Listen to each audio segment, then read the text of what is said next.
할렐루야. 작년에 뵙고 1년 만에 뵙게 돼서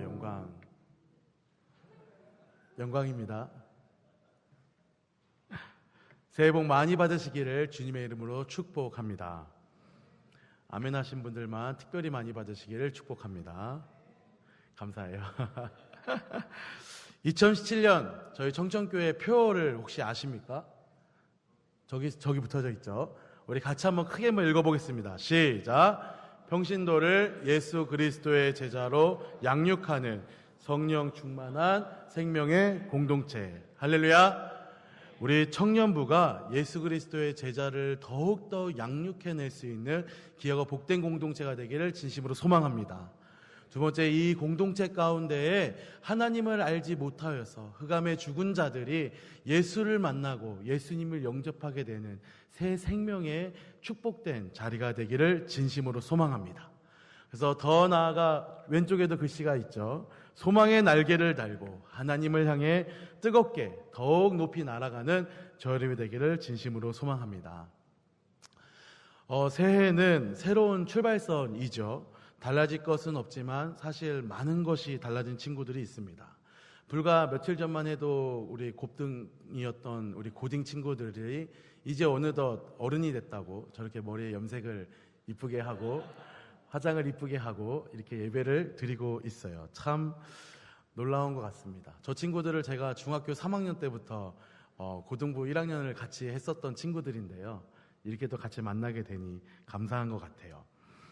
어떤 친구들은요, 또 여수론으로 또 올라가서 또 새로운 양육체계 안에서 또 훈련을 받게 되고요. 어떤 친구들은 대학생으로, 또 어떤 친구들은 군인으로, 또 어떤 친구들은 직장으로 각자의 신분들이 변해지게 되는 새로운 출발들이죠. 우리 청년부들도 새로운 신분을 가지고 새 출발에 서 있는 사람들이 있습니다. 바로 2017년을 우리 열심을 다해 섬길 새로운 임원 리더들이 세워져 있게 있죠. 우리 여수르에는 우리 정성재 우리 회장님이, 우리 라마에는 우리 양예은 자매님이 우리 이렇게 또 이 공동체를 이렇게 새롭게 섬길 우리 임원들의 리더로 세워져 있습니다. 이들의 섬김으로 2017년 우리 양옆에 걸고 있는 우리 교회의 목표와 표어가 실제가 되기를 진심으로 축복합니다. 이렇게 간절한 새해의 소망을 가지고 우리가 출발선에 서고 또 우리가 시작한 이 모든 사역들이 하나님이 함께 하셔서 정말 만사형통하고 모든 것이 다 해결되고 모든 문제가 다 뚫리게 되는 귀하고 복된 한 해가 되었으면 참 좋겠는데, 우리도 이제 알지 않습니까? 우리의 인생길에는 언제나 폭풍과 어려움과 시련이 찾아온다라는 것이죠. 더군다나 하나님의 일을 하겠다라고 헌신된 자들에게조차도 이 인생의 시련과 폭풍은 피해갈 수 없다라는 거죠. 새로운 마음을 가지고 하나님께 더욱더 헌신하여 이 시작된 하나님의 사역이지만, 이 사역을 하면 할수록 공동체에 대한 사랑보다는 공동체를 향한 원망이 가득 차게 되고, 또 은혜를 경험하지 못하고 점점 탈진해 되면서 이 교회 공동체를 떠나져 나가는 이런 악순환이 올해도 계속 되어야만 할까요? 왜 우리 하나님을 믿고 또 하나님이 기뻐하시는 일을 하는 사람들인 우리들에게도 이런 인생의 어려움들이 찾아와 우리를 힘들게 지치게 하는 걸까요? 여러분들의 새 출발, 또 여러분들의 새로운 사역, 여러분들의 새로운 캠퍼스, 교회, 새로운 그 공동체에 임하게 될 그 폭풍을 대비할 수 있는 믿음의 청년이 되기를 진심으로 소망합니다. 오늘 본문을 살펴보면은 첫 번째, 시련은 하나님이 기뻐하시는 일을 할 때도 어김없이 찾아온다는 것을 발견할 수 있게 돼요. 오늘 본문의 주인공은 예수님과 그의 제자들이죠. 예수님이 이제 막 공생애를 시작을 하면서 6장이 예수님의 12제자를 이제 선택하시고 모으십니다. 그리고 7장, 8장을 건너 오늘의 본문에 이르게 된 것이죠. 바로 이 예수님과 예수님의 제자들은 이제 본격적으로 하나님 나라를 전하고 막 사역을 시작하는 입장인 거예요. 제자들의 입장에서 보자면요, 집도 버리고 가족도 버리고 예수님을 쫓아다니고 있는 하나님의 사역을 이제 막 시작하려고 하는 첫 발을 띈 상태라는 거죠. 그런데 그 시작은 되게 나쁘지 않았습니다. 7장 8장을 거치면서요, 예수님이 병든 자를 고치시고 심지어 나인성 과부의 아들을 살리시는 놀라운 기적들을 계속해서 펼쳐나가고 있는 거예요.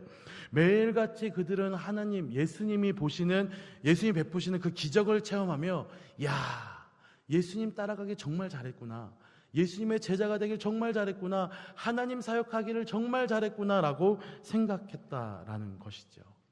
그런데 이렇게 행복하게 하나님의 일을 시작한 그들에게도 인생의 어려움이 찾아옵니다. 예수님이 제자들에게 말씀하시죠. 갈릴리 호수 건너편으로 가자. 그러자 제자들과 함께 배를 타고 갈릴리 호수로 이제 나아가게 됩니다.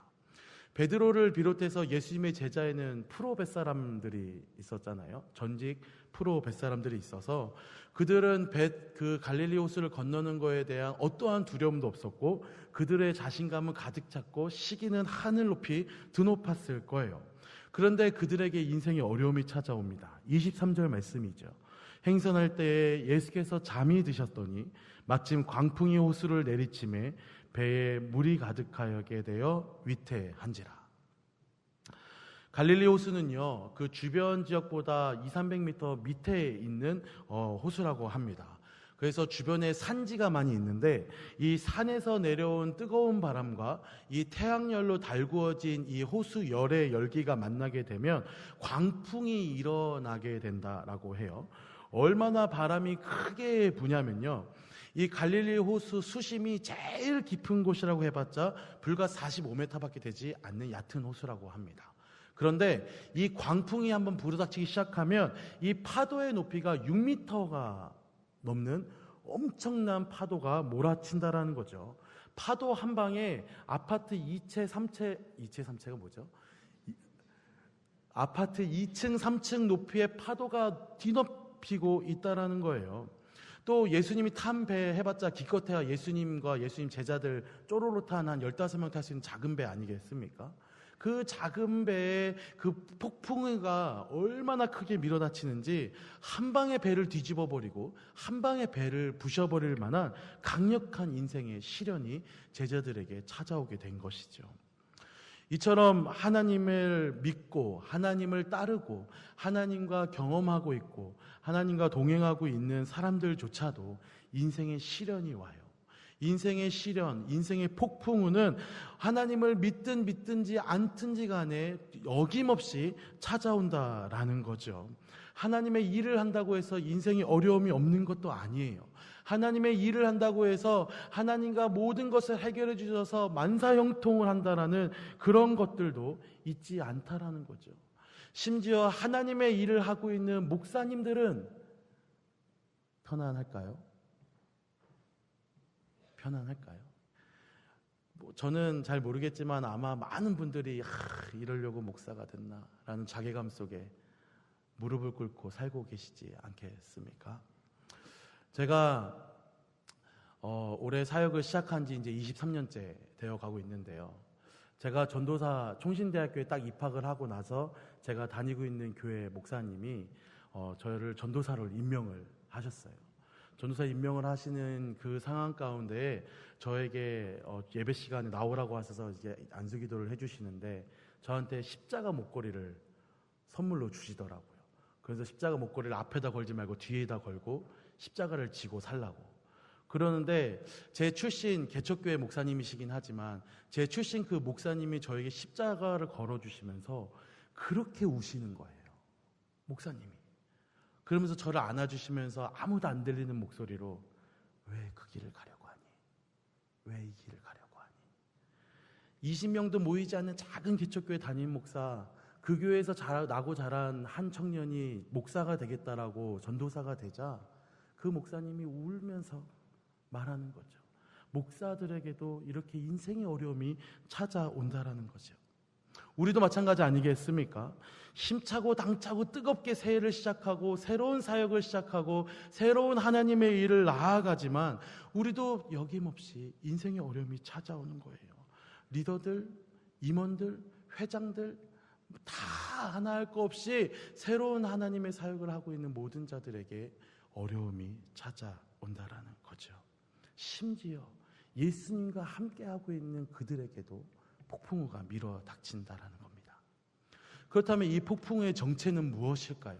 도대체 무엇이기에 하나님께 헌신된 자들을 이렇게 힘들게 하는 걸까요?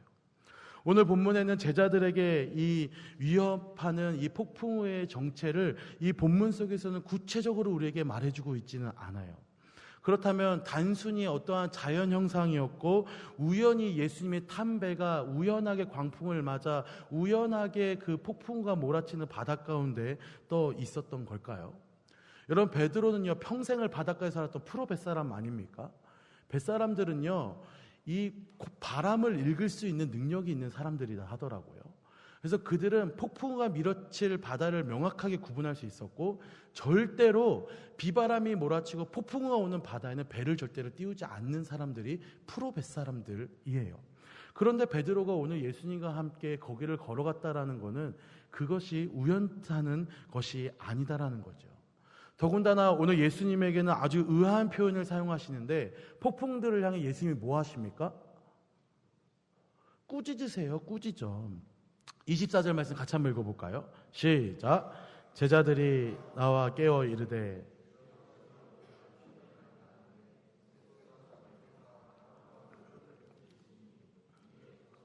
잔잔한지라. 아멘. 여러분, 꾸짖다라는 표현은 어떠한 인격체를 향해 꾸짖는 것 아닙니까? 그래서 너가 지금 잘못했다라고 어떤 인격체나 의지를 갖고 있는 자들에게 꾸짖는 거예요. 무생물이나 의지가 없는 자들에게는 꾸짖을 수가 없는 겁니다.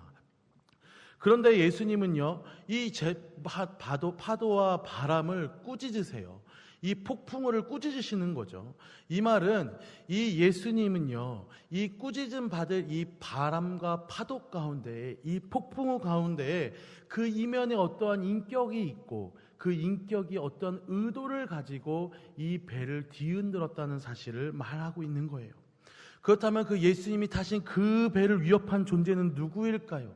그 위협한 존재의 의도는 그러면 무엇일까요? 오늘 본문에 명확히 설명하고 있지 않지만 이 누가복음의 문맥에 따라 볼 때 우리는 그 존재의 의도를 파악할 수가 있게 돼요. 잠잠해진 그 호수를 건너 배가 도착합니다. 그리고 예수님의 배를 기다리고 있었던 존재가 있어요. 그는 누구일까요? 8장 우리 26절 27절 그 뒤에 본문을 같이 한번 읽어보도록 하겠습니다. 시작. 그들이 갈릴리 건너편 거라사인의 땅에 이르러 예수께서 육지에 내리심에 귀신 들린 자 하나가 예수를 만나니 그 사람은 오래 옷을 입지 아니하며 집에 거하지도 아니하고 무덤 사이에 거하는 자라. 누가 지금 예수님을 기다리고 있었습니까? 귀신 들린 자, 귀신 들린 자. 이 귀신 들린 자가 우연히 지나가다가 예수님을 만났던 걸까요? 지금 이 갈릴리 호숫가와 이 여기 얘기하는 거라사 지방까지는요, 우리가 직경으로 약 20km나 떨어져 있는 동네입니다. 우연하게 그 사람이 지나가다가 만날 수 있는 거리가 아니다라는 거죠. 심지어 이 귀신 들린 자는 예수님이 도착할 그 장소 포인트를 명확하게 알고 있었고, 더 나아가 예수님의 정체를 명확하게 알고 있죠.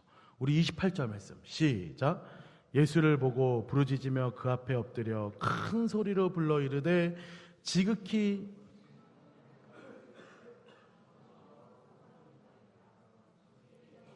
나를 괴롭게 하지 마옵소서. 아멘. 이 사실을 종합해 보자면 예수님이 어떠한 풍랑을 향해서 꾸짖으셨을 때 그 풍랑 뒤에 존재가 어떠한 의지가 있었고 그 의지와 그 존재가 예수님이 자신을 향해 오고 있다는 것을 알고 있었다라는 거죠. 그래서 그 예수님이 탄 배를 뒤돌리려고 엎드러뜨리려고 풍랑을 일으켰다는 사실을 발견할 수 있어요. 그리고 이 풍랑을 일으킨 존재가 바로 누구입니까? 귀신, 바로 사단이라고 말하고 있는 거죠. 예수님이 이 누가복음에서 꾸짖다라는 표현을 많이 사용을 하시는데 이 꾸짖다는요, 바로 명확하게 마귀를 쫓아내실 때, 귀신 들린 자를 회복하게 하실 때 귀신 들린 자를 꾸짖다라고 표현하셔요. 이를 통해 우리가 깨닫게 되는 영적인 원리는요, 우리가 하나님의 일을 할 때, 또 우리가 하나님이 기뻐하시는 일을 할 때는요, 반드시 풍랑을 일으키는 영적인 존재 사단이 있다라는 사실입니다. 하나님이 기뻐하시는 신앙생활에는요, 반드시 영적인 전쟁이 있어요. 하나님이 기뻐하시는 영적인 전투는요, 반드시 사단과의 씨름과 사단의 공격이 우리에게 있다라는 거죠. 여러분, 사단은요, 내비둬도 자기 말을 잘 따르는 사람들은 굳이 건드리지 않습니다. 그죠? 굳이 건드리지 않아도 자기의 법대로, 자기의 뜻대로 하나님에서 멀리 떨어지려고 하는 자들을 굳이 건드리지 않아요. 그런데 사단은요, 하나님께로 나아가려고 하는 자들, 하나님의 일을 하려고 하는 자들, 하나님이 기쁘시게 하는 일을 감당하는 자들은 끝까지 찾아가 그들을 괴롭힌다라는 거죠. 새로운 사역을 시작했지만 평소에는 친했던 선후배였고 친했던 사이였는데 하나님의 사역만 함께하면 그 사이 관계가 어떻게 돼요? 관계가 깨져요. 관계가 깨져. 친했던 사람들이었는데 하나님의 일만 같이 하면 관계가 깨지는 거예요. 원수가 되어져요. 핸드폰 번호를 지웁니다. 예배를 나오지 않아요. 그 공동체 가운데 없어져 버리게 되는 거죠. 우리 교회 공동체 안에 많은 사역들이 새롭게 시작합니다. 하나님의 나라가 계속해서 시작이 되고 있죠. 새로운 임원진들, 새로운 리더들, 새로운 찬양팀들, 또 우리가 다음 주에는 새로운 또 단기 선교팀들이 이렇게 출발하지 않습니까? 이렇게 하나님의 일들을 감행하고 할 때는요, 반드시 그 공동체를 위협하고 공동체를 부셔뜨리려고 하는 사단의 공격이 있다라는 거예요. 여러분들의 공동체가 혹시 갈등이 있습니까? 여러분들의 공동체 가운데 혹시 어려움이 있어요? 마음의 상처를 받았습니까? 영적으로 분별하세요. 물론 객관적으로 누군가 잘못한 사실은 명확하겠지만 그것을 사용하여 그 공동체를 부서뜨리려고 하는 사단의 공격이 그 안에 숨어 있다는 사실이에요. 그렇다면 이 인생의 폭풍과 시련을 만난 그 제자들에게 예수님은 뭐라고 말씀하십니까? 우리 25절 말씀 다 같이 한번 읽겠습니다. 시작. 제자들에게 이르시되 너희 믿음이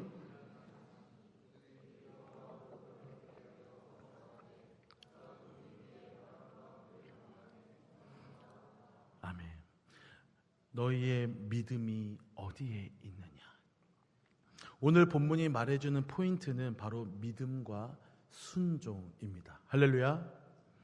하나님의 일을 하고자 할 때 하나님이 기뻐하시는, 물론 자기가 잘못해서 당하는 그 고난은요, 자기 잘못이겠죠. 그죠? 제가 지금 말씀드리고 있는 고난은 하나님의 일을 하려고 할 때 당하는 그 고난을 이야기하고 있어요. 자기가 한 것이 아니라 하나님의 일을 하고자 할 때 이유를 알 수 없는 공동체의 갈등들, 공동체의 어려움이 찾아오게 될 때 우리가 필요한 것은 바로 믿음과 순종이라는 겁니다. 따라해 봅시다. 사단의 공격 앞에서 우리가 필요한 것은 믿음과 순종이다. 처음부터 시작.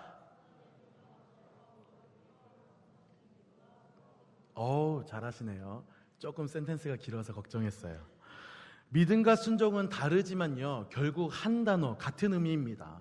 믿지 못해서 우리는 순종하지 않아요. 또 믿으면서도, 믿는다고 하면서도 순종하지 않는 사람들은 우리는 결국 행함이 없는 죽은 믿음이라고 말하며 믿지 않는 자라고 이야기를 해요. 그리고 오늘 예수님이 그 제자들을 향해서 꾸짖으며 표현하십니다. 너희의 믿음이 어디 있느냐? 너희 믿음이 어디 있느냐? 그리고 오늘 본문의 이 병행 본문에서는요, 믿음이 부족한 자여라고 예수님의 제자를 책망하셔요. 결국 제자들은 이 인생의 두려움 앞에서 예수님은 그들의 믿음이 없음을 꾸짖고 있다라는 거죠. 열심히 하나님의 일을 하고 있는데 상처받고 갈등을 받아서 좌절하고 눈물 흘리고 있는 사람들에게 예수님이 짠하고 나타나서 수고하였다. 착하고 선생종아. 내가 너의 눈물을 안다.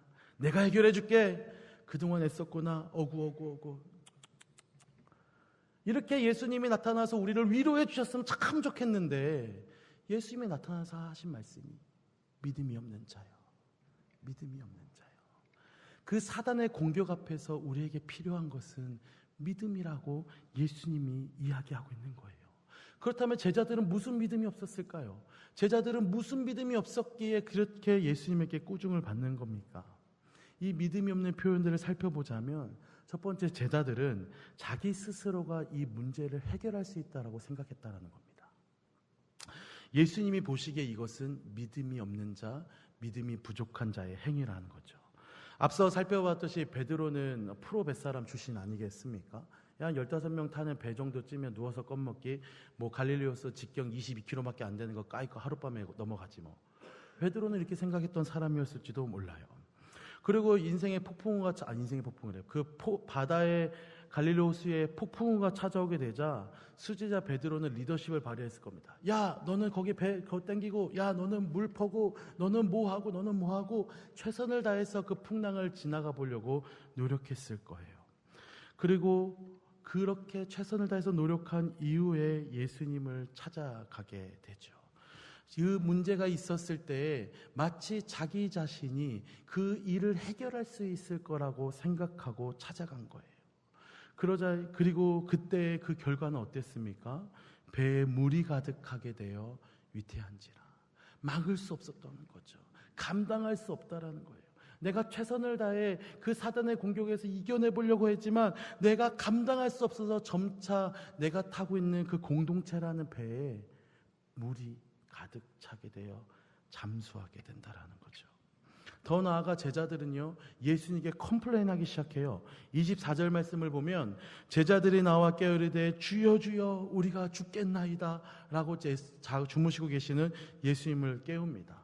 누가복음은 참 이렇게 얌전하게 표현되어져 있는데 병행복음 마가복음 말씀을 읽어보면요, 예수께서는 고물에서 베개를 베고 주무시더니 제자들의 깨움을 이르되 선생님이여, 주여라고 말하지도 않아요. 선생님이여 우리가 죽게 된 것을 돌보지 아니하시니까. 선생님이여 우리가 지금 죽게 됐는데 그것을 돌보지 아니하십니까? 라고 그 예수님을 향하여 컴플레인하고 원망하고 불평하는 모습들을 보여지는 거죠. 하나님의 일을 하고자 할 때 이 믿음의 공동체에 정말 눈에 보이는 그 풍랑보다 더 위험한 것은요, 이 바로 눈에 보이지 않는 바로 이런 것들이에요. 예수님이 나를 돌보지 않는다고, 예수님이 어디에 있냐고, 예수님이 주무신 거 아니냐고, 내가 아무리 기도해봐도 아무리 찾아봐도 예수님 없는 것 같던데 라고 생각하며 그 자리에 내 생각을 집어넣고, 그 자리에 내 의지를 집어넣고, 그 자리에 내 방식을 집어넣어서 예수의 공동체인 그 공동체를 내 공동체로, 내 마음으로, 내 상식으로 하려고 하는 것, 이것이 보기에 예수님이 볼 때 믿음이 부족한 거라는 거죠.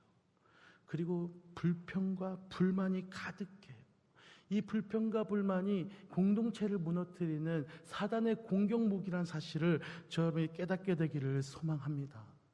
물론 우리는 불평불만할 수 있죠. 목사님 왜? 많이 들어요. 저는 사실 목사님 왜? 그런 불평과 불만이 있을 수가 있어요. 하지만 여러분, 우리가 그걸 잘 곰곰하게 생각해 보면요, 내가 하려고 하니까 답답하고 불평불만이 생기는 거예요. 내가 할 수 있는데 내 마음대로 되지 않으니까 불평과 불만이 생긴다라는 거죠. 우리가 그 새로운 사역을 시작하게 될 때 그 사역을 무찌르는 그 어떠한 말 앞에서 우리는 아무것도 할 수 없어요. 사단의 공격 앞에서 우리는 그 공동체를 더 이상 사랑할 수 없고, 그 사단의 공격 앞에서 우리는 더 이상 감사할 수 없고, 아무리 애써봐도 아무리 노력해봐도 그 사람을 도무지 사랑할 수가 없어요. 나는 그럴 수 없는 사람들입니다. 그렇다면 우리는 어디로 나아가야 하겠습니까? 내 힘으로, 내 능력으로 해보려고 했지만 결국 안 되잖아요. 결국 손바닥으로 하늘을 가릴 수 없잖아요. 결국 그 흘러나오는 물을 감당할 수 없잖아요. 그럴 때 어디를 가셔야 하겠습니까? 바로 예수님이라는 사실입니다. 제자들에게 부족했던 두 번째 믿음은요, 바로 예수님이 계신 배는 절대 침몰하지 않는다라는 믿음이 없었다라는 거예요. 예수님이 타고 계신 배는 절대로 침몰하지 않을 거라는 믿음이 없었다라는 거예요. 환난 중에, 우리가 어려움 중에 그 문제를 해결하기 위해서는 그 문제보다 더 크신 그 예수님께로 먼저 나아가야 한다는 그 믿음이 없었기에 예수님은 믿음이 부족한 자요, 너희 믿음이 어디에 있느냐 라고 말하는 거죠. 사랑하는 여러분, 예수님이 계신 배는 사단의 그 어떠한 풍랑 속에서도 결코 무너지지 않고 결코 침몰하지 않는다는 사실을 믿고 깨닫게 되기를 진심으로 소망합니다. 예수님이 계신 배는 절대 침몰하지 않아요. 예수님이 계신 배는 그 절대 침몰하지 않는다라는 믿음이 우리에겐 필요하다라는 거예요. 동일하게 예수님이 여러분들에게, 그리고 저에게, 이 공동체를 이끌어가는 모든 자들에게 꾸짖으실 겁니다. 불평과 불만으로 가득 차 있는 이 공동체, 또 예수님이 함께 한다면 예수님만이 이 문제를 해결할 수 있다라는 그 믿음이 없는 이 공동체, 사단의 공격 앞에서 속속들이 서로를 원망하고 믿음을 저버리며 공동체와 신앙을 저버리고 있는 자들, 이 모든 자들에게 예수님이 말씀하세요. 믿음이 부족한 자요, 믿음이 부족한 자요. 그래서 우리는 순종하지 못하는 거예요. 그래서 우리는 예수님의 말씀대로 서로 사랑하지 못하는 거예요. 여러분, 폭풍우도요, 예수님 말씀에 순종해요. 그 폭풍우를 일으킨 사단마저도 예수님의 말씀에 순종합니다. 이 땅 가운데 예수님의 말씀을 순종하지 않는 유일한 피조물은 누구냐? 바로 인간들이에요. 인간들. 천지를 창조하신 그 하나님의 말씀에 유일하게 순종하지 않는 존재는 바로 우리들 뿐이라고요. 우리들 뿐. 왜 우리가 예수님의 말씀에 순종하지 않아요? 왜 우리가 예수님의 말씀처럼 서로 사랑하지 않습니까?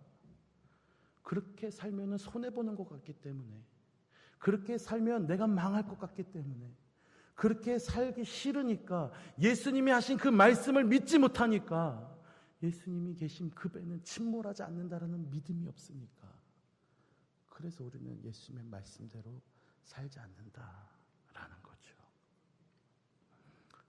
하지만 사랑하는 여러분, 잊지 않기를 바라요. 오늘 말씀에도 말씀하셨듯이 예수님이 계신 배는 절대 침몰하지 않습니다. 아멘. 예수님이 계신 배는 절대 침몰하지 않아요. 여러분의 마음속에 예수님이 계십니까? 할렐루야. 여러분의 마음속에 예수님이 계셔요? 그러면 예수님이 계신 여러분들의 마음은 절대 사단의 공격 앞에 침몰하지 않습니다. 아멘. 여러분들의 공동체에 혹시 예수님이 계십니까? 여러분들의 모임이 공동체에 예수님이 주인 되시고 예수님의 사랑이 넘치고 예수님이 그 자리를 주장하시는 그 공동체입니까? 사단의 폭풍우가 아무리 거세게 그 공동체를 위협해도 그 공동체는 무너지지 않아요. 왜? 예수님이 계시니까. 이 사단의 그 공동체 안에, 이 사단이 흔들리고 있는 그 공동체 안에 예수님이 주인 되시고 예수님을 붙잡을 수 있는 그런 2017년 한 해가 되길 진심으로 소망합니다. 말씀을 맺고자 합니다. 사람들은 누구나 자신들의 삶과 자신들의 환경을 통제하기를 원해요. 누구든지 다 건강하기를 원하고, 누구든지 큰 부자는 아니다 할지라도 그래도 삶에 윤택해질 수 있는 돈을 원하고 있어요. 누구든지 사랑하는 사람과 함께 살기를 원하고, 누구든지 행복하게 살기를 원합니다. 하지만 내가 통제할 수 없는, 내가 이유를 알 수 없는, 내가 감당할 수 없는 큰 위기가 언제나 우리 가운데 함께 할 겁니다. 인생의 폭풍 가운데 꼼짝달싹 할 수 없을 때, 차마 예수님마저 주무시는 것 같이 느껴지는 그 외로운 인생의 절망의 순간 때, 하나님이 기뻐하시는 일을 다짐하고 시작했지만 점점 더 어려워지는 나의 믿음과 점점 더 가기 힘들어지는 이 교회 공동체를 원망하기 이전에 우리가 기억해야 할 것은요, 그 파도를 잠잠케 하신 그 예수님과 함께라면, 그 예수님과 함께라면, 그 예수님 안에 거하고 있다면 절대 무너지지 않는다라는 믿음입니다. 이 믿음을 소유하게 되기를 진심으로 소망합니다. 내 안에 예수님이 계시다면 나라는 배는 절대 무너지지 않는다라는 믿음, 내 안에 예수님이 계시니, 내 인생 안에 예수님이 계시니 내 인생이 절대 망하지 않을 거라는 확고한 믿음, 이 믿음이 있을 때 비로소 하나님의 말씀을 향해, 하나님을 향해 달려나갈 수 있는 거예요. 여러분들은 이러한 사단의 공격 앞에 어떠한 대비가 있습니까? 이러한 사단의 공격이 여러분들의 공동체를 부시고 여러분들의 입술을 이용하여 여러분들의 공동체들의 마음을 상하게 할 때 그 배를 누가 지키겠습니까? 바로 예수님이시죠. 예수님을 의지하기를 소망합니다. 예수님을 더욱더 붙드는 2017년이 되기를 소망합니다. 우리가 예수님의 이름을 붙들고 풍랑과 일으키는 그 바다 가운데 함께 걸어 나갈 때 예수님이 베드로를 그 바다 가운데 걷게 하신 것처럼 우리로 그 바다 위를 걷게 하실 줄 믿습니다. 인생의 폭풍 풍랑 속에서도 허우덕거리며 살아나갈 길이 전혀 없는 그 인생의 절망 속에서도 예수님과 함께라면, 예수님과 함께라면, 예수님과 함께라면 이 믿음을 붙잡고 사는 2017년이 되기를 소망합니다. 우리 같이 찬양합시다. 내게 허락하신 시련을 통해